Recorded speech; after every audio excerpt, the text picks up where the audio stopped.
ونؤمن به ونتوكل عليه ونعوذ بالله من شرور أنفسنا ومن سيئات أعمالنا من يهده الله فلا مضل له ومن يضلل فلا هادي له وأشهد أن لا إله إلا الله وأشهد أن محمدا عبده ورسوله أما بعد فإن خير الحديث كتاب الله وخير الهدي هدي محمد صلى الله عليه وسلم وشر الأمور محدثاتها وكل محدثة بدعة وكل بدعة ضلالة وكل ضلالة في النار. أما بعد أعوذ بالله السميع العليم من الشيطان الرجيم وما أرسلناك إلا كافة للناس بشيرا ونذيرا ولكن أكثر الناس لا يعلمون. ہر قسم کی تعریفات اللہ مالک الملک کے لیے ہیں جنہوں نے جنات اور انسان کو حقیقی معنوں میں اپنی پوجا، اپنی بندگی اور اپنی عبادت کے لیے بنایا ہے. جنات اور انسان کی تخلیق کا بنیادی اور حقیقی مقصد یہی تھا کہ وہ بارگاہ رب العالمین میں آیا کریں، اپنی جبین نیاز کو مالک کائنات کی بارگاہ میں آ کے جھکایا کریں، اپنے دست سوال کو کبریا کی بارگاہ میں آ کے پھیلایا کریں، اپنی کمر کو حالت رکوع میں اس کی بارگاہ میں آ کے ہم کیا کریں، اسی کی تکبیر کی صداؤں کو بلند کیا کریں، اسی کی تحلیل کی آوازوں کو اجاگر کیا کریں اور اسی کی تسبیح گیت گایا کریں. چنانچہ ارشاد ہوا وما خلقت الجن والانس الا لیعبدون، اور میں نے نہیں بنایا جنات اور انسان کو مگر اپنی پوجا، اپنی بندگی اور اپنی عبادت کے لیے. حمد و ثنا کے بعد عرب انگنت اور بے شمار درود و سلام ہو اس ہستی اقدس و مقدس پر کہ جن کا نام نامی اور اسم گرامی محمد کریم صلی اللہ علیہ وآلہ آلہ وصحبہ وبارک وسلم ہے. اللہ رب العزت نے کائنات کے امام علیہ الصلوۃ والتسلیم کو اہل کائنات کی ہدایت اور ان کی رہنمائی کے لیے مبعوث فرمایا، اور آپ کی ذات بابرکات کے ذریعے اہل کائنات کی ہدایت، ان کی رہنمائی کا خوب بندوبست فرمایا. حضرت رسول اللہ صلی اللہ علیہ وسلم چونکہ کائنات کے آخری ناطق وحی قائد ہیں، اس لیے اللہ تبارک و تعالیٰ نے گوناگو قسم کی صفات اور طرح طرح کے کمالات کو آپ کی ذات اقدس و مقدس کا حصہ بنا دیا. اور ان تمام باتوں سے بڑھ کر یہ کہ آپ کی زندگی میں گھڑی ایسی نہیں آئی، کوئی لمحہ ایسا نہیں آیا، دکھوں اور خوشیوں کی کوئی ساتھ ایسی نہیں آئی جب مالک کائنات نے اپنی تائید، اپنی نصرت اور اپنی حمایت کاملہ کو آپ کے شامل حال نہ فرمایا ہو. اور ان تمام باتوں سے بڑھ کر یہ کہ عرش کے رب نے رمضان المبارک کی ایک طاق رات میں لوح محفوظ سے قرآن مجید کو نازل فرما دیا، اور وہ رفتہ رفتہ آپ کے قلب اطہر کے اوپر اترتا رہا. اور یہ کتاب حمید جو ہے ہدایت کی، رہنمائی کی، بلند بختی کی ایک ایسی عظیم دستاویز ہے کہ جو اس سے وابستہ ہو گیا اللہ تعالیٰ نے اس کو عروج عطا فرما دیا، روحانی بھی اور مادی بھی. مادی عروج بھی در حقیقت قرآن مجید کے ساتھ وابستگی کے ساتھ ملتا ہے، اور روحانی عروج تک حقیقت ہے جس کے ملنے کے امکانات ہی قرآن مجید کے بغیر موجود نہیں ہیں. قرآن مجید ہدایت کا سب سے بڑا سورس ہے جو مسلمانوں کے پاس ہے. دو ہی بڑے سورسز ہیں، ایک کتاب اللہ، ایک سنت نبوی شریف ہے. تو کتاب اللہ میں اللہ تبارک و تعالیٰ نے جو باتیں کی ہیں وہ یقیناً ساری کی ساری باتیں اور سارے کے سارے عنوان ہی باکمال ہیں. اللہ نے جہاں پر توحید کا تعارف قرآن مجید میں کروایا، وہاں پر نبی مہرباں حضرت محمد کریم صلی اللہ علیہ وسلم کی حیثیت، آپ کی رفت، آپ کے مقام کا تعین بھی قرآن مجید میں فرما دیا.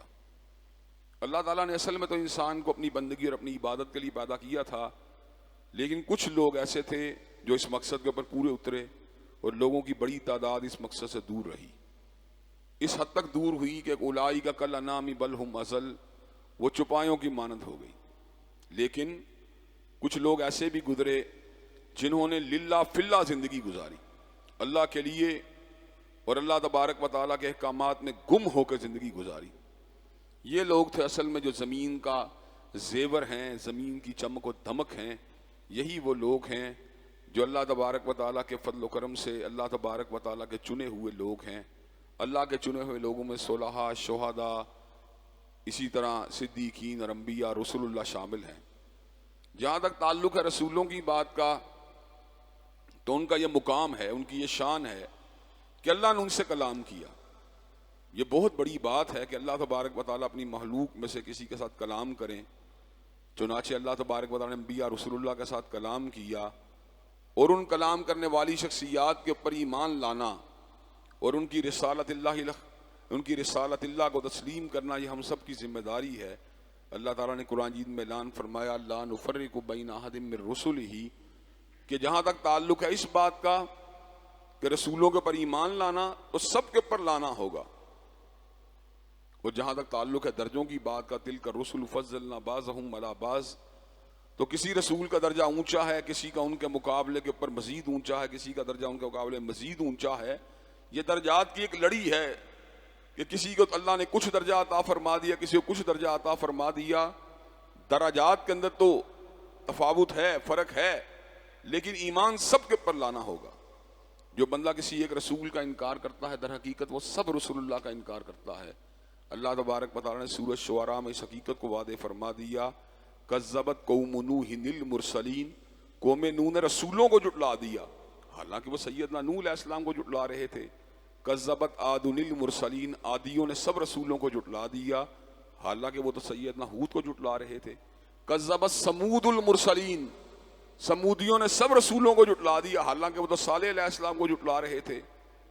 کذبت قوم لوط المرسلین، قوم لوط نے سب رسولوں کو جھٹلا دیا، حالانکہ قوم صدوم کے لوگ تو سیدنا لوط علیہ السلام کو جھٹلا رہے تھے۔ کذب اصحاب الایکۃ المرسلین، اصحاب ایکا نے سب رسولوں کو جھٹلا دیا، حالانکہ وہ تو حضرت شعیب علیہ السلام کو جھٹلا رہے تھے۔ گویا کہ لا نفرق بین احد من رسلہ کا مطلب یہ ہے کہ ہم نے ہر رسول کے پر ایمان لے کے آنا ہے، اور کسی ایک رسول کا انکار گویا کہ تمام رسولوں کے انکار کے مترادف ہے۔ اس لیے بات دانشوروں کی یہ بات درست نہیں ہے۔ جاوید احمد غامدی صاحب اور بھی کئی اس طرح کے لوگ ہیں جو یہ بات کہتے ہیں کہ وحدت الادیان کا تصور ہے، جو بھی کسی دین کے اوپر چل پڑے، جو بھی کسی راستے کو اختیار کر لے، وہ راستہ سیدھا اللہ کو ملا رہا ہے۔ تو اگر آپ عیسائی اور یہودی ہو کے بھی اس دور کے اندر فلاح پا سکتے ہیں، لیکن ان کا یہ موقف درست نہیں، اس لیے کہ ایک رسول کا انکار سب رسول اللہ کا انکار ہے۔ جو حضرت رسول اللہ صلی اللہ علیہ وسلم کی رسالت کا انکار کرتا ہے وہ در حقیقت سب رسولوں کا انکار کرتا ہے۔ اس لیے اللہ تعالیٰ نے اس بات کا اعلان فرمایا ان الدین عند اللہ الاسلام، دین میرے نزدیک اسلام ہے۔ ومن یبتغی غیر الاسلام دینا فلن یقبل منہ وہو فی الآخرۃ من الخاسرین، جو اسلام کو چھوڑ کے کسی اور دین کو اختیار کرے گا اللہ اس کا دین قبول نہیں کرے گا، اور آخرت کا گھاٹا اس کا مقدر بن جائے گا۔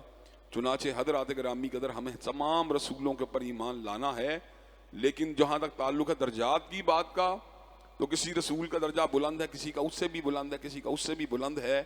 حضرات گرامی قدر یہ جو صاحب شریعت رسول اللہ ہیں، ان میں سے اولو العزم رسول یعنی جو استقامت کی چٹانیں تھیں، جن کا عزم، ہمت، حوصلہ، جد و جہد مثالی اور باکمال تھی، اللہ نے ان 5 رسولوں کو سب سے افضل قرار دیا۔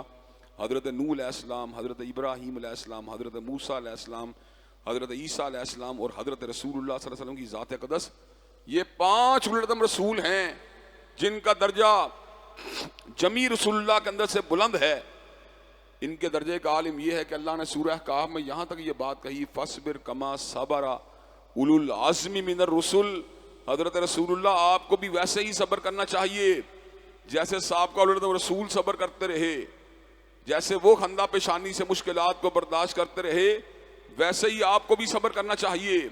حضرات گرامی قدر اللہ تعالیٰ نے درجات کے اس تفاوت کے اندر جو 5 اولو العزم رسولوں کو جو مقام دیا وہ سب سے بلند ہے، لیکن حضرات گرامی قدر تواضع اور انکساری کے اندر ایسی احادیث بھی آپ کو مل جائیں گی جس میں حضرت رسول اللہ نے کہا ہوگا کہ مجھے فلاں کے اوپر فضیلت نہ دو، مجھے فلاں کے اوپر فضیلت نہ دو، لیکن اس کے ساتھ ساتھ ابلاغ حق کے لیے آپ نے کئی ایسی باتیں کی جو اس امر کے اوپر دلالت کرتی ہیں کہ حضرت رسول اللہ سید ولد آدم ہیں، حضرت رسول اللہ سید البشر ہیں، حضرت رسول اللہ سید الرسل ہیں، اور پوری کائنات میں کوئی ہستی آپ کے مقام کا مقابلہ نہیں کر سکتی۔ ربیع الاول کا یہ مہینہ جس میں حضرت آقا کی ولادت بھی ہوئی اور جس کے اندر آپ اس دنیا سے تشریف بھی لے گئے، اس مہینے کے اندر حضرت رسول اللہ کی سیرت کی مناسبت سے ان تاریخوں کے تناظر میں بھی گفتگو ہوتی ہے، اور بعض مسائل کو بھی وعدے کیا جاتا ہے جو اس مہینے کے ساتھ ہمارے بعض دوستوں نے منسوب کر دیے ہیں کہ شکر کرنے کے لیے عید میلاد منانا ضروری ہے، تو ایسے عالم کے اندر ہم یہ بات ان کے سامنے رکھ دیتے ہیں، یہ ضمنی بات ہے۔ پھر اصل موضوع پہ پلٹوں گا کہ شکر کرنے کا طریقہ وہ ہونا چاہیے جس کو حضرت رسول اللہ نے اختیار کیا ہو۔ رمضان المبارک کا، نزول قرآن کا شکرانہ، رمضان پورے مہینے کے روزے ہیں۔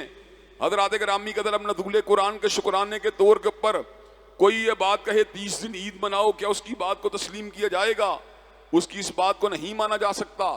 تکمیل دین کے شکرانے کے طور کے اوپر یوم عرفہ کا روزہ رکھا جاتا ہے، یہ شکرانے کی قسم ہے۔ حضرات گرامی قدر، اب کوئی بندہ یہ بات کہے یوم عرفہ کو عید مناؤ، کیا اس کی بات کو تسلیم کیا جائے گا؟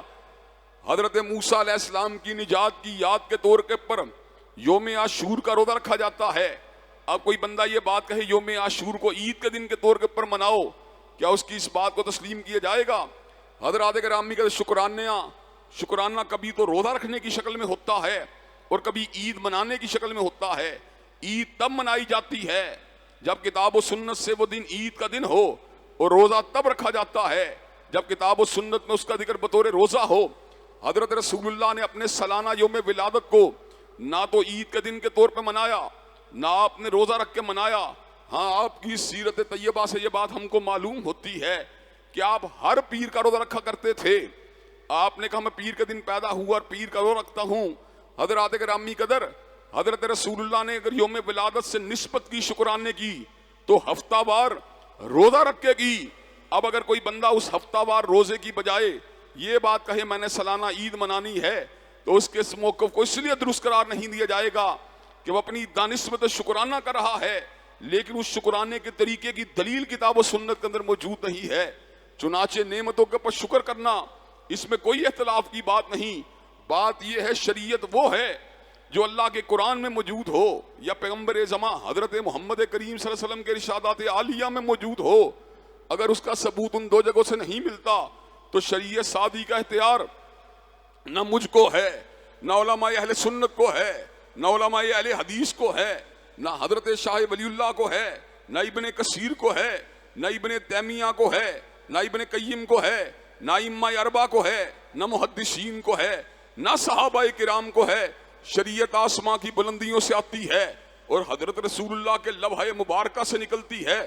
جو بات آپ فرما دیں وہ حجت ہے، وہ آئین ہے، وہ قانون ہے، وہ دین ہے، اور جس بات کے پر آپ کی مہر موجود نہیں، ہم لاکھ دھکا لگائیں وہ دین نہیں بن سکتی۔ علماء کی کہی ہوئی بات اپنی ذاتی رائے کی شکل میں وہ دین نہیں ہوتی۔ ہاں، علماء کی کہی ہوئی وہ بات دین کے ساتھ مطابقت رکھتی ہے یا دین ہوتی ہے۔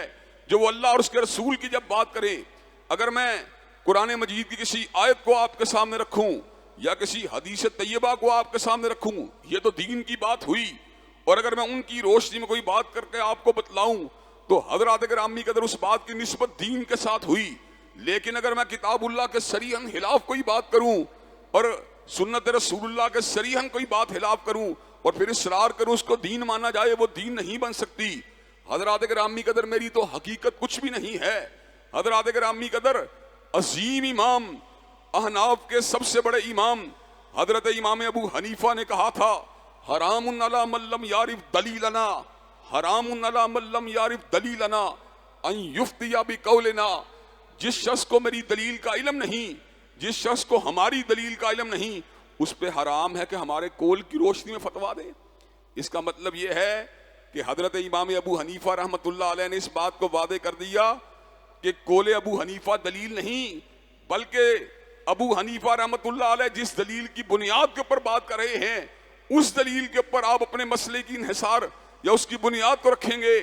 قول نہ تو کسی امام کا دلیل ہوتا ہے، نہ کسی مفتی کا دلیل ہوتا ہے، صرف دو اقوال دلیل ہیں، یا قال اللہ دلیل ہوتا ہے یا قال رسول دلیل ہوتا ہے۔ حضرات گرامی قدر، اس کے علاوہ ہر شخص کی رائے سے اختلاف بھی ممکن ہے، اس کو ترجیح دینا بھی ممکن ہے، اس کو مرجوع قرار دینا بھی ممکن ہے۔ حتیٰ کہ بہت بڑی علمی شخصیات، ان کے ساتھ بھی ادب آداب کو ملحوظ احاطہ رکھتے ہوئے اور ان کی شان میں کسی تنقیص کو کیے بغیر اگر آپ ان کے ساتھ علم کی روشنی میں، استدلال کی روشنی میں اختلاف کرتے ہیں تو اس کو سوء ادب نہیں کہا جائے گا، بلکہ یہ تو ایک آپ کی رائے ہوگی اور آپ کا ایک مسئلہ سے اختلاف کرنے کا ایک طریقہ کار ہوگا۔ چنانچہ شیخ الاسلام ابن تیمیہ رحمۃ اللہ علیہ، جن کا مقام حنابلہ کے یہاں پر بھی اور اہل الحدیث کے یہاں پر بھی انتہائی بلند ہے، ان کے ساتھ بھی کئی مسائل کے پر علمی اختلاف اہل الحدیث کے علماء رکھتے ہیں۔ فاتح الف الامام کے مسئلے کے اوپر انہوں نے جس رائے کو اپنایا، اہل الحدیث کے علماء اس رائے کے اوپر نہیں چلتے۔ اس کا مطلب یہ ہے کہ ہمارے یہاں پر نہ قول ابن تیمیہ دلیل ہے، نہ قول ابن قیم دلیل ہے، بلکہ ہمارے یہاں پر دلیل اگر کسی کی بات ہے یا رب کے قرآن کی بات ہے یا کالی کملی والے کے فرمان کی بات ہے۔ حضرات گرامی قدر، یہ ہے اصل دین جس کی طرف پلٹنے کی ضرورت ہے۔ ائمہ کی خدمات کی نفی نہیں، ائمہ کے استدلال کی نفی نہیں، اس لیے کہ جو بھی جدوجہد کرتا ہے، جو بھی کسی موضوع پہ کوئی تحریر کو لکھتا ہے، اس سے استفادہ کرنے کے امکانات تو بہرحال موجود ہوتے ہیں۔ اصل بات جس کے اوپر توجہ دینے کی ضرورت ہے وہ یہ ہے کہ آپ کسی کی تحریر پڑھتے ہوئے شخصیت پرستی کے اس مقام کے اوپر نہ چلے جائیں کہ اس کی کسی غلط بات یا اس کی کسی صحو یا اس کے کسی نسیان یا اس کی خطا کو بھی اصل دین سمجھنا شروع ہو جائیں۔ حضرات گرامی قدر، حضرت صدیق اکبر نے اپنی آراء سے رجوع فرما لیا، حضرت فاروق اعظم نے اپنی آراء سے رجوع فرما لیا، حضرت ذی النورین نے اپنی آراء سے رجوع فرما لیا، حضرت علی المرتضیٰ نے اپنی آراء سے رجوع فرما لیا۔ حضرات گرامی قدر، اگر اتنی اجل، اتنی عظیم اور اتنی بلند پایا ہستیاں اپنی آراء سے رجوع کر سکتی ہیں تو ائمہ دین ان کے اقوال کے اندر بھی رجوع کی گنجائش ہو سکتی ہے۔ چلتے چلاتے آپ کو ایک چھوٹی سی بات کا حوالہ دے کے اپنی بات کو اصل بات کی طرف لے کے آؤں گا۔ حضرت علامہ اقبال، آپ کو پتا ہے ہمیں ان کے ساتھ عقیدت بھی ہے، پیار بھی ہے، بہت سی ان کی ایسی باتیں ہیں جن سے انسان کے روح اور قلب کو سکون حاصل ہوتا ہے۔ تصور قومیت جو انہوں نے دیا، اسلام کی ایک آفاقی قومیت کا تصور کہ اپنی ملت پہ قیاس اقوام مغرب سے نہ کر، خاص ہے ترکیب میں قوم رسول ہاشمی، ان کی جمعیت کا ہے ملک و نسب پہ انحصار، اور قوت مذہب سے مستحکم ہے جمعیت تیری۔ حضرات گرامی قدر، ایک آفاقی قومیت کا سبق دیا، دین کے غلبے کی بات کی اور مسلمان امت کے درد کو یکساں درد قرار دیا۔ کئی ایسی باتیں ہیں جن کو پڑھ کے انسان کے دل کے اوپر اور اس کے جگر کے اوپر، اس کے روح کے اوپر بڑے خوبصورت اثرات مرتب ہوتے ہیں۔ یا رب دل مسلم کو وہ زندہ تمنا دے جو روح، جو قلب کو گرما دے، جو روح کو تڑپا دے۔ حضرات گرامی قدر، اس طرح کی باتیں سن کے بندے میں عقیدت، احترام بھی پیدا ہوتا ہے۔ لیکن اقبال ڈے کے اوپر ایک پروگرام ہوا، اس کے اندر مجھے بھی مدعو کیا گیا۔ انہوں نے کہا حضرت علامہ اقبال جو تھے وہ بینکنگ کے سود کے مخالف نہ تھے، اور حضرت علامہ اقبال جو تھے وہ تعدد ازواج کے اوپر بھی ایک فرق رائے رکھتے تھے۔ میں نے اس موقع کے اوپر کہا حضرت علامہ اقبال سے ہماری نسبت عقیدت کی ہے، احترام کی ہے، پیار کی ہے، لیکن تعدد ازواج کا مسئلہ کہ انسان مرد ایک وقت میں ایک سے زائد شادی کر سکتا ہے، یہ بات کتاب اللہ سے ثابت ہے اور سنت رسول اللہ سے ثابت ہے۔ حضرت علامہ اقبال کی رائے ہمارے لیے اس مسئلے میں حجت نہیں ہو سکتی۔ اس نے کہا بینکنگ کے سود کی بات، ہم نے کہا ہم ان کی معیشت کے اوپر مہارت کو تسلیم کرنے کے باوجود ان کے اس موقع سے اتفاق نہیں کر سکتے، اس لیے کہ بینکنگ کا سود سمپل ہو یا کمپاؤنڈ ہو، دونوں اعتبار سے کتاب اللہ اور سنت رسول اللہ کے ساتھ مطابقت نہیں رکھتا۔ اس نے کہا پھر آپ علامہ اقبال کو کیسے مانتے ہیں؟ میں نے کہا تم نے حضرت اقبال کی بات کی، ہم تو حضرت امام ابو حنیفہ رحمۃ اللہ علیہ، حضرت امام مالک رحمۃ اللہ علیہ، حضرت امام شافعی رحمۃ اللہ علیہ، حضرت امام احمد ابن حنبل رحمۃ اللہ علیہ، حضرت ابن تیمیہ اور ابن قیم جیسے جلیل القدر ائمہ، ان کی بھی اس رائے کو دین نہیں سمجھتے جس کے اوپر کالی کملی والے کی مہر نہ ہو، تو حضرت اقبال کی بات کو دین کیسے مانا جا سکتا ہے؟ حضرات گرامی قدر، انسان کا تصور دین کے بارے میں بالکل واضح ہونا چاہیے۔ ہم استفادہ کریں گے حضرت علامہ شہید کی کتابوں سے بھی کریں گے، ہم استفادہ کریں گے شاہ اسماعیل شہید کی کتابوں سے بھی کریں گے، ہم استفادہ کریں گے شاہ ولی اللہ کی کتابوں سے بھی استفادہ کریں گے، ہم استفادہ کریں گے امام شوکانی کی کتابوں سے بھی استفادہ کریں گے، ہم استفادہ کریں گے امام محمد ابن عبد الوہاب کی کتابوں سے بھی استفادہ کریں گے، ہم استفادہ کریں گے ائمہ اربعہ کے اجتہادات سے بھی استفادہ کریں گے، ہم استفادہ کریں گے حضرت امام بخاری اور حضرت امام مسلم کی آراء سے بھی استفادہ کریں گے۔ لیکن جہاں پر کوئی بات کتاب و سنت کی دلیل سے ثابت نہ ہوتی ہو، ان کے احترام کے باوجود اس کو دین نہیں مانیں گے، اتنی سی بات ہے۔ اس میں کون سی الجھنے کی بات ہے، یا اس میں کون سے اختلاف کی بات ہے، یا کون سے تنازعات کی بات ہے؟ حضرات گرامی قدر، اس اصول کو قائم کر لیا جائے تو اللہ کے فضل و کرم سے انسان ہمیشہ صراط مستقیم پہ رہے گا، اس لیے کہ صراط مستقیم حضرت رسول اللہ کے جو ہے سنن کا نام ہے، آپ کے طریقہ ہے کار کا نام ہے، آپ کی حدیث طیبہ کا نام ہے، آپ کے ارشادات عالیہ کا نام ہے، یاسین والقرآن الحکیم انکا لمن المرسلین علی صراط مستقیم۔ حکمت والے قرآن کی قسم ہے، محمد علیہ السلام آپ رسولوں میں سے ہیں اور آپ صراط مستقیم کے اوپر۔ وَإِنَّكَ لَتَدْعُوهُمْ إِلَىٰ صِرَاطٍ مُسْتَقِيمٍ، آپ نے ہمیشہ صراط مستقیم کی دعوت دی ہے۔ وَإِنَّكَ لَتَهْدِي إِلَىٰ صِرَاطٍ مُسْتَقِيمٍ، آپ نے ہمیشہ صراط مستقیم کی رہنمائی کی ہے۔ تو حضرات گرامی قدر اصل مضمون یہ تھا کہ سب سے پہلی بات جس کو حضرت رسول اللہ کے حوالے دل میں جگہ دینے کی ضرورت ہے وہ یہ ہے کہ کائنات میں جو بھی پیدا ہوا اس کا مقام نیچے ہے اور کالی کملی والے کا مقام اونچا ہے، اور اس کے متعدد دلائل بھی ہیں، جن میں سے ایک دلیل میں نے گزشتہ خطبہ جمعہ میں آپ حضرات کے سامنے رکھی تھی کہ پہلی دلیل یہ ہے کہ آپ سے پہلے آنے والے انبیاء مخصوص وقت کے لیے آئے اور مخصوص علاقوں کے لیے آئے۔ اِلَىٰ عَادٍ أَخَاهُمْ هُودًا، حضرت ہود قوم عاد کے رہنما، وَإِلَىٰ مَدْيَنَ أَخَاهُمْ شُعَيْبًا، حضرت شعیب قوم مدین کے رہنما، وَإِلَىٰ ثَمُودَ أَخَاهُمْ صَالِحًا، حضرت صالح قوم سمود کے رہنما، حضرت موسیٰ و ہارون، حضرت داؤد و سلیمان، حضرت زکریا، یحییٰ اور حضرت عیسیٰ رسولاً الی بنی اسرائیل کے رہنما۔ لیکن حضور کی آفاقی نبوت کا عالم یہ ہے، قل یا ایھا الناس انی رسول اللہ الیکم جمیعا، او عرب و عجم کے رہنے والوں، شرق و غرب کے رہنے والوں، شمال و جنوب کے رہنے والوں، پچھم و پورب کے رہنے والوں، زمانہ قدیم کے رہنے والوں، زمانہ جدید کے رہنے والوں، میں تم سب کے لیے اللہ کا رسول ہوں۔ وَمَا أَرْسَلْنَاكَ إِلَّا كَافَّةً لِلنَّاسِ بَشِيرًا وَنَذِيرًا وَلَٰكِنَّ أَكْثَرَ النَّاسِ لَا يَعْلَمُونَ، اور اللہ تبارک و تعالیٰ نے آپ کو جمیع انسانیت کے لیے بشیر و نذیر بنا کے بھیج دیا۔ حضرات گرامی قدر پہلی دلیل تو یہ ہے آپ جمیع انسانیت کے مقتدا ہیں۔ دوسری دلیل یہ ہے کہ اللہ تبارک و تعالیٰ نے شب معراج جب آپ کو بیت اللہ الحرام کے قریب سے سین بیت اللہ آپ کو سیدہ ام ہانی کے گھر سے بیت اللہ الحرام میں پہنچایا، اور وہاں پر آب زمزم و سونے کے تشت کے اندر آپ کے وجود میں مزید علم کو، حکمت کو، نورانیت کو اللہ کے حکم سے انڈیلا گیا۔ اس کے بعد آپ کو براق کے اوپر بٹھا کر حضرات گرامی قدر آپ کو صحن بیت اللہ الحرام سے اٹھا کر صحن بیت المقدس کے اندر پہنچایا گیا۔ سبحان الذی اسریٰ بعبدہ لیلا من المسجد الحرام الی المسجد الاقصی الذی بارکنا حولہ، اللہ نے آپ کو صحن بیت اللہ سے اٹھا لیا، صحن بیت المقدس کے اندر پہنچا دیا۔ کون سی جگہ؟ جس کے گرد میں اللہ نے برکات کو رکھا ہے۔ برکت اللہ نے مکہ میں بھی رکھی ہیں، مدینہ میں بھی رکھی ہیں، یروشلم کے اندر بھی اللہ نے برکات کو رکھا ہے۔ یہ تو ہماری بد نصیبی ہے کہ ہمارے حکمران آج یروشلم کو پنجہ یہود میں دیکھنے کے باوجود اور فلسطینیوں کو جو ہے لہو میں ڈوبے ہوئے دیکھنے کے باوجود اور ان کی ماں اور بہنوں کے دوپٹوں کو نچتے ہوئے دیکھنے کے باوجود اور ان کے جوانوں کے سینوں کے اندر سنگینوں کو اترتا ہوا دیکھنے کے باوجود ان کی غیرت حرکت میں نہیں آتی۔ حضرات گرامی قدر لیکن جگہ وہی ہے، سبحان الذی اسریٰ بعبدہ لیلا من المسجد الحرام الی المسجد الاقصی الذی بارکنا حولہ۔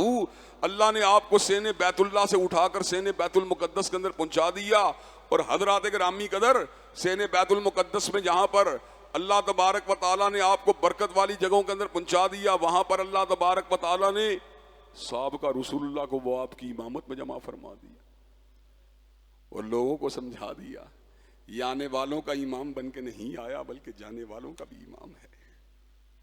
اور حضرات گرامی قدر تیسری دلیل جس کے اندر اللہ تبارک و تعالیٰ نے انبیاء کے جلسے کا ذکر کیا عالم ارواح میں، وَإِذْ أَخَذَ اللَّهُ مِيثَاقَ النَّبِيِّينَ لَمَا آتَيْتُكُم مِّن كِتَابٍ وَحِكْمَةٍ ثُمَّ جَاءَكُمْ رَسُولٌ مُصَدِّقٌ لِّمَا مَعَكُمْ لَتُؤْمِنُنَّ بِهِ وَلَتَنصُرُنَّهُ قَالَ أَقْرَرْتُمْ وَأَخَذْتُمْ عَلَىٰ ذَٰلِكُمْ إِصْرِي قَالُوا أَقْرَرْنَا قَالَ فَاشْهَدُوا وَأَنَا مَعَكُم مِّنَ الشَّاهِدِينَ۔ جلسے وہاں پہ دو ہوئے تھے، ایک جمیع انسانیت کا جلسہ جس میں آپ کی روحیں بھی شامل تھیں، میری روحیں بھی شامل تھیں، ہم سب کی ارواح شامل تھیں۔ وہ کیا جلسہ تھا؟ الستو بربکم، کیا میں تمہارا رب نہیں ہوں؟ ہم سب نے کہا بلا، یقیناً تو ہمارا رب ہے۔ اب فطرت انسانی میں اللہ نے توحید کی معرفت کو ودیت کیا ہوا ہے۔ یہ الگ بات ہے کہ انسان اپنی بدعملی سے، غلط ماحول سے، غلط افعال سے اس ساری کی ساری پہچان کو مجروح کر دیتا ہے.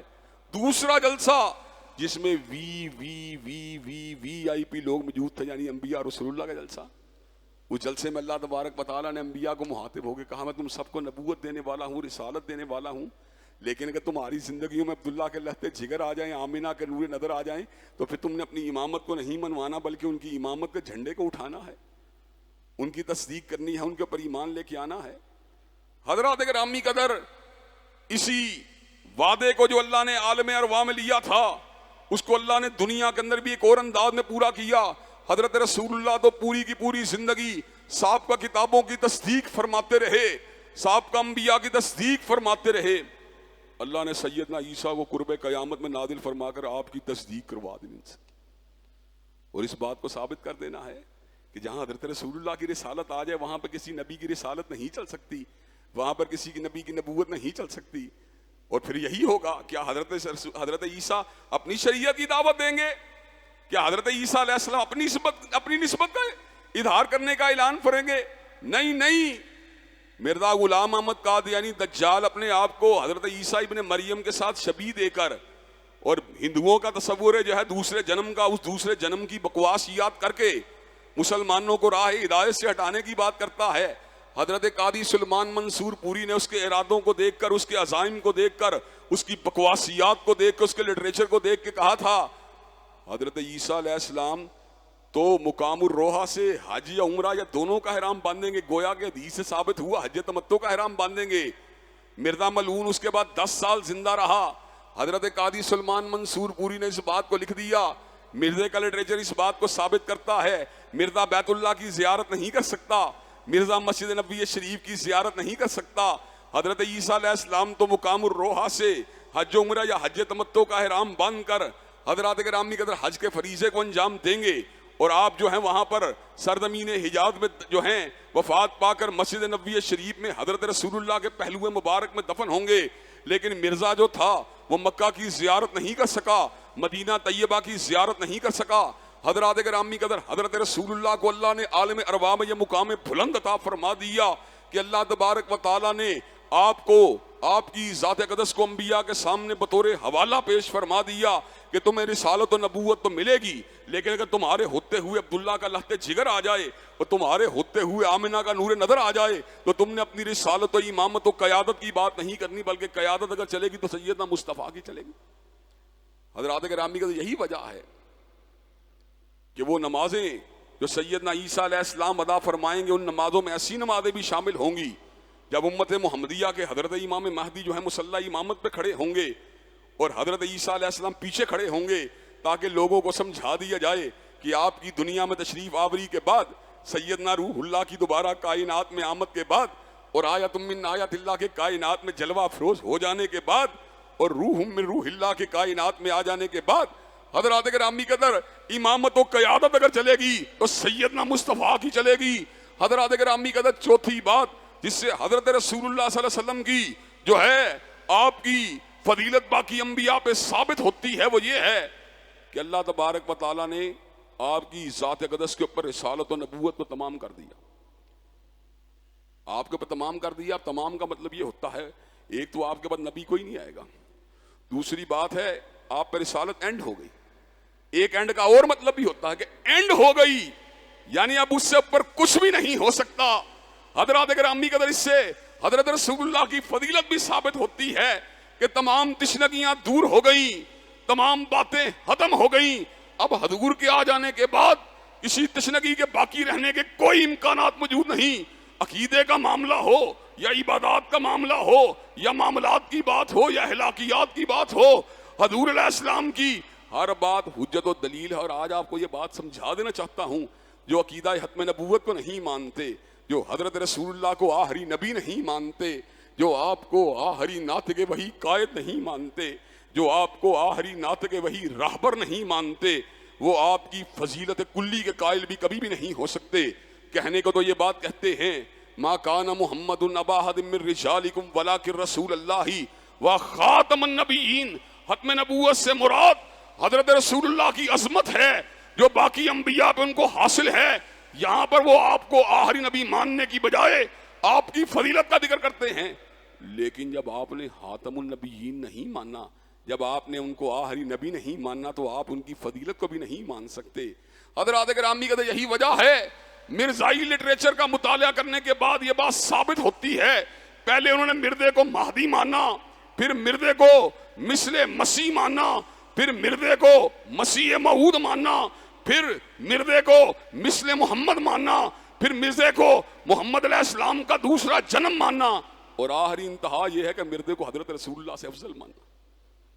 یہ لٹریچر سے بات واضح ہے، اور باقاعدہ قادیانی شاعر نے الفاظ کہے، نعوذ باللہ من ذالک نقل کفر کفر نہ باشد، کہ محمد پھر اتر آئے ہیں ہم میں، محمد پھر اتر آئے ہیں ہم میں، مرزے کے بارے میں، محمد پھر اتر آئے ہیں ہم میں اور پہلے سے ہیں بڑھ کے اپنی شان میں، محمد پھر اتر آئے ہیں ہم میں اور پہلے سے ہیں بڑھ کے اپنی شان میں، محمد دیکھنے ہو جس نے اکمل غلام احمد کو دیکھے قادیاں میں۔ حضرات گرامی قدر، جب آپ حضرت رسول اللہ کی حتمیت کو نہیں مانتے، جب آپ ان کو آخری نبی نہیں مانتے، جب آپ ان کو آخری رسول نہیں مانتے، جب آپ ان کو آخری ناطق وحی قائد نہیں مانتے، جب آپ ان کو آخری ناطق وحی راہبر نہیں مانتے، جب آپ ان کو وحی کا منبع اور آخری مرجع نہیں مانتے، تو پھر آپ جس کو آخری مانیں گے آپ اسی کی فضیلت کے قائل ہوں، پھر آپ جس کو آخری مانیں گے آپ اسی کی فضیلت کی بات کریں گے، کیونکہ ایک تو اینڈ ہوتا ہے لغوی اعتبار سے کہ اس کے پر اینڈ ہو گئی، اور دوسرا بامحاورہ ہوتا ہے کہ بات اینڈ ہو گئی، یعنی اب اس سے اوپر کچھ بھی باقی نہیں رہا۔ حضرات گرامی قدر، حضرت رسول اللہ سید البشر ہیں، حضرت رسول اللہ سید ولد آدم ہیں، حضرت رسول اللہ سید الرسل ہیں، حضرت رسول اللہ امام کائنات ہیں، حضرت رسول اللہ فخر موجودات ہیں، حضرت رسول اللہ مرکز و محور کائنات ہیں، حضرت رسول اللہ خلاصہ کائنات ہیں، اور کیا کہا جائے، یا صاحب الجمال و یا سید البشر من وجهك المنیر لقد نور القمر لا يمكن الثناء كما كان حقه بعد از خدا بزرگ توئی قصہ مختصر۔ حضرات گرامی قدر، حضرت رسول اللہ کی ذات اقدس کے حوالے سے پہلی بات جو ماننے کے لائق ہے وہ یہ ہے کہ مدد الدہور وما اتینا بمثلہ ولقد اتی فاعجزنا عن نظرائہ، کہ مدتیں بیت گئیں مگر کالی کملی والے جیسا کوئی نہیں آیا، اور جب کملی والے آقا آگے اس بات کا اعلان کر دیا گیا اب ان جیسا کوئی دوسرا کائنات میں آ سکتا ہی نہیں۔ یہاں لوگ اتنے، اللہ معاف کرے، عقیدوں میں اتنا سکم آ چکا ہے، کوئی پیر کو حضرت رسول اللہ کے برابر، کوئی مرشد کو حضرت رسول اللہ کے برابر، کوئی اپنے مولوی کو حضرت رسول اللہ کے برابر، اور کئی سیاسی لیڈروں کو، جناب سیاسی لیڈروں کو اندر چھان کے دیکھیں، ایسی باتیں کرتے ہیں، حیران ہو جاتا ہے۔ اگر پیغمبر نہیں تو وہ پیغمبر ہے، پیغمبر نہیں کہا تو اس کو پیغمبر کہہ دیا۔ حضرات گرامی قدر، کسی نے یہاں تک کہہ دیا کہ دنیا میں دو ہی ہستیاں پیدا ہوئی ہیں، ایک عبداللہ اور آمنہ کا بیٹا اور ایک جناب شوکت خانم کا بیٹا۔ حضرات گرامی قدر، یہ غلو ہے، یہ سراسر غلو ہے۔ غلو کی اسلام میں کوئی گنجائش موجود نہیں۔ اللہ نے اہل الکتاب کو غلو سے روکا کہ عیسیٰ ابن مریم ہے، روح اللہ ہے، کلمت اللہ ہے، عبد اللہ ہے، رسول اللہ ہے، لیکن اللہ بھی نہیں ہے، ابن اللہ بھی نہیں ہے۔ اللہ نے نصارہ کو روکا اس بات سے، اور ہمیں بھی مسلمانوں کو بھی اس بات کا اعلان کرنا چاہیے، حضرت رسول اللہ حبیب اللہ تو ہیں، رسول اللہ تو ہیں، عبد اللہ تو ہیں، لیکن نور من نور اللہ نہیں ہے، شیء للہ نہیں ہے۔ حضرات گرامی قدر، یہ غلو ہے جو آپ کسی کو بڑھا کر نبی بنا دیں یا اس کو نبی کے مقام کے اوپر لے جائیں۔ یہ کس طرح کے طریقہ کار کی بات ہے کہ زمین کے اوپر دو ہی ہستیاں پیدا ہوئی، ایک عبداللہ کے گھر پیدا ہوا اور ایک شوکت خانم کے گھر پیدا ہوا۔ حضرات گرامی قدر، شخصیت پرستی ہے، غلو ہے، حقیقت نہیں ہے۔ حقیقت یہی ہے کہ مدد الدہور وما اتینا بمثلہ ولقد اتی فاعجزنا عن نظرائہ، کہ حضرت رسول اللہ کا مقام کائنات میں سب سے اونچا ہے، سب سے اعلیٰ ہے، سب سے عرفہ ہے، اور مخلوقات میں سے کوئی آپ کا ہم پلہ نہیں ہو سکتا۔ اللہ تبارک و تعالی ہمیں شان مصطفیٰ کو اور مقام مصطفیٰ کو پہچاننے کی توفیق دے۔ وآخر دعوانا الحمدللہ رب العالمین۔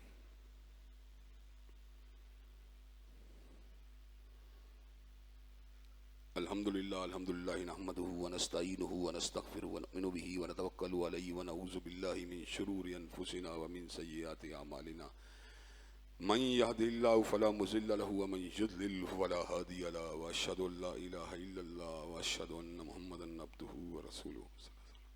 اما بعد فان خير الحديث كتاب الله وخير الهدي هدي محمد صلى الله عليه وسلم وشر الامور محدثاتها وكل محدثة بدعة وكل بدعة ضلالة وكل ضلالة في النار. حضرات گرامی قدر، حضرت رسول اللہ صلی اللہ علیہ وسلم کی مناسبت سے ہمیں اپنے زاویہ فکر کو، اپنے جذبات کو، اپنے احساسات کو اور اپنی فکر کو اور اپنی غیرت کو اور اپنی دعاؤں کو سٹریم لائن کرنے کی ضرورت ہے. پہلی بات جس کا تعلق ہماری فکر کے ساتھ ہے وہ یہ ہے کہ حضرت رسول اللہ کائنات میں سب سے بلند و بالا ہے. کوئی شخص ان کی رفت اور عظمت کا مقابلہ نہیں کر سکتا. یہاں سے بات اس لیے شروع کرنی پڑتی ہے، آپ کی رفت اور آپ کے مقام کا ذکر اور آپ کی شان کا ذکر اس لیے کرنا پڑتا ہے کہ جتنی بلند شان ہوتی ہے پھر دیگر چیزوں اور دیگر لوازمات کو پورا کرنے کے امکانات بھی بڑھ جاتے ہیں. جب شان و عظمت کا احساس دل میں راسخ ہو جائے گا تو پھر باقی لوازمات بھی پورے ہونے کے امکانات پیدا ہو جائیں گے. اگر ان کی شان و عظمت کا احساس دل میں موجود نہیں ہوگا تو پھر دیگر لوازمات اور دیگر حقوق اور دیگر چیزیں جو آپ کی ذات سے بستہ ہیں ان کا استحضار یا ان کو دل میں جگہ دینا یہ بھی صحیح طور پر ممکن نہیں رہے گا. کئی لوگ کہتے ہیں یار وہابی یہ اہل حدیث یہ کیا کرتے ہیں، حضرت رسول اللہ کو بشر مانتے ہیں، تو بشریت کے اندر ان کو تنقیص نظر آتی ہے. حالانکہ تنقیص کی بات نہیں. کیا سیدنا آدم بشر نہیں تھے؟ سیدنا آدم کو جب اللہ نے فضیلت علم عطا فرمائی تو کیا نورانی فرشتے ان کے سامنے نہیں جھکے تھے؟ جب نورانی فرشتے ان کے سامنے جھکے تھے حضرت آدم کے سامنے تو فضیلت کس کے پاس ہوئی؟ اللہ نے ملائکہ کے مقابلے میں سیدنا آدم کو فضیلت علم عطا فرما کر نورانی ملائکہ کا رتبہ نیچے کر دیا، سیدنا آدم کو اونچا کر دیا. اس لیے جب ہم حضرت آقا کو سید البشر کہتے ہیں ان کے اندر ان کی جو ہے کسی بھی اعتبار سے ان کی شان میں کمی نہیں ہوتی. دوسری بات یہ ہے ہمارا یہ موقف ادر من الشمس ہے. حضرت رسول اللہ بشر ہیں، سید البشر ہیں، فخر انسانیت ہیں، فخر موجودات ہیں. لیکن جہاں تک تعلق ہے پیغام کی بات کا تو آپ کا پیغام نورانی ہے. آپ کی پیغام کی بات کا آپ کا پیغام سراسر نور ہے. آپ ہدایت کے اعتبار سے اور ہدایت و تعلیمات کے اعتبار سے سراج منیر ہیں، بدر منیر ہیں، شمس الضحیٰ ہیں، خیر الورا ہیں.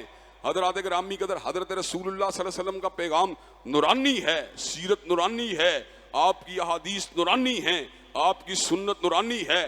لیکن حضرت رسول اللہ صلی اللہ علیہ وسلم جو ہیں وہ بشر ہیں، اس لیے کہ زمین کے اوپر رہنے والے بشر تھے اور بشروں کی ہدایت کے لیے اللہ تبارک و تعالیٰ نے انہی کے اندر سے ایک بشر کو مقام بلند عطا فرما کے مبعوث فرما دیا. حضرات گرامی قدر انا یاقوت حجر ولیس کالحجر. حضرات گرامی قدر یاقوت بھی تو ایک پتھر ہے لیکن کیا ہم پتھر یاقوت کا مقابلہ کر سکتے ہیں؟ حجر اسود بھی تو ایک پتھر ہے لیکن کیا ہم پتھر حجر اسود کی عظمت کا مقابلہ کر سکتے ہیں؟ حضرت آقا سید البشر ہیں، جمی انسانیت آپ کے مقام کا مقابلہ نہیں کر سکتی. انسانوں کے اندر کوئی بڑے سے بڑا فقیہ آپ کے مقام کا مقابلہ نہیں کر سکتا، بڑے سے بڑا عالم آپ کے مقام کا مقابلہ نہیں کر سکتا، بڑے سے بڑے ولی اللہ آپ کے مقام کا مقابلہ نہیں کر سکتے، انبیاء رسول اللہ آپ کے مقام کا مقابلہ نہیں کر سکتے. اللہ تبارک و تعالیٰ نے جو شان و عظمت حضور علیہ السلام کی ذات اقدس کو دی ہے اللہ کی قسم اس کا ہم جو ہے تصور بھی نہیں کر سکتے. حضرات گرامی قدر جس کو اللہ نے اتنا اٹھایا کہ ساتویں آسمان کے اوپر بلا لیا کہ آپ مجھے یہ بات بتلائیں کوئی انسان کوئی فرشتہ کیا اس کی عظمت کا ہمسر ہونے کا تصور بھی کر سکتا ہے؟ حضرات گرامی قدر حضرت رسول اللہ بلند ہیں، اعلیٰ ہیں، عرفہ ہیں. لیکن یہ بات پھر وہیں پہ ہمیں ذہن نشین کرنے کی ضرورت ہے. آپ عبداللہ ہیں، آپ رسول اللہ ہیں، آپ حبیب اللہ ہیں لیکن نور من نور اللہ نہیں ہیں، شیء للہ نہیں ہیں، اللہ کی ذات کا حصہ نہیں ہیں. حضرات گرامی قدر دین کی بنیاد حقیقت کے اوپر ہے، دین کی بنیاد جو ہے شریعت کے اوپر ہے. اور میں نے پہلے بھی ایک بار یہ بات کہی تھی، اسی کے اوپر اپنی بات کو ختم کروں گا.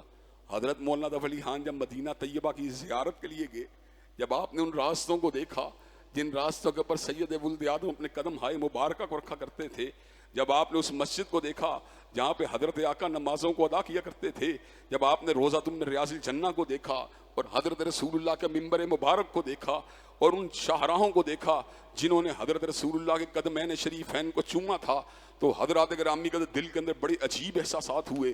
ان احساسات کو انہوں نے یوں ڈالا، ان احساسات کو الفاظ کے قالب میں کچھ یوں ڈالا، اس بیم و رجا کے عالم میں طیبہ کی زیارت ہوتی ہے.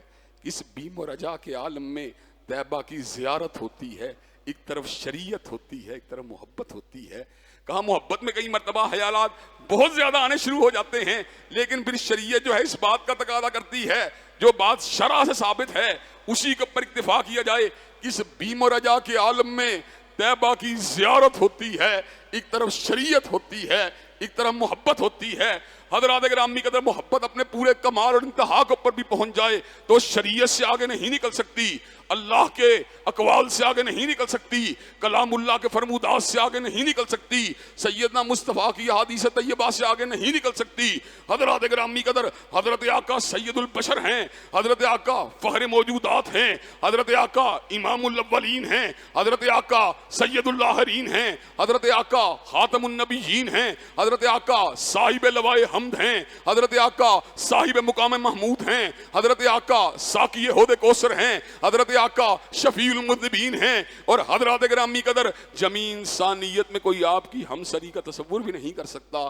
اللہ تبارک و تعالی ہمیں صحیح معنوں میں حضرت آقا علیہ السلام کی شان و عظمت کو پہچاننے کی توفیق دے، اور اس کے بعد جو دیگر لوازمات اور حقوق ہیں ان کی ادائیگی کے لیے بھی ہمیں آمادہ و تیار رکھے. ان اللہ یامر بالعدل والاحسان وایتاء ذی القربى وینہی عن الفحشاء والمنکر والبغی. سبحان ربک رب العزت عما یصفون والسلام علی المرسلین والحمد للہ رب العالمین. حضرات ایک اعلان رہ گیا تھا 11 تاریخ کو 11 ربیع الاول 16 ستمبر کو ٹوکے والے چوک میں سید الکونین کانفرنس ہوگی. تمام لوگ شرکت کریں. جید علماء اسلام اس کے اندر جو ہے خطاب کے لیے آ رہے ہیں.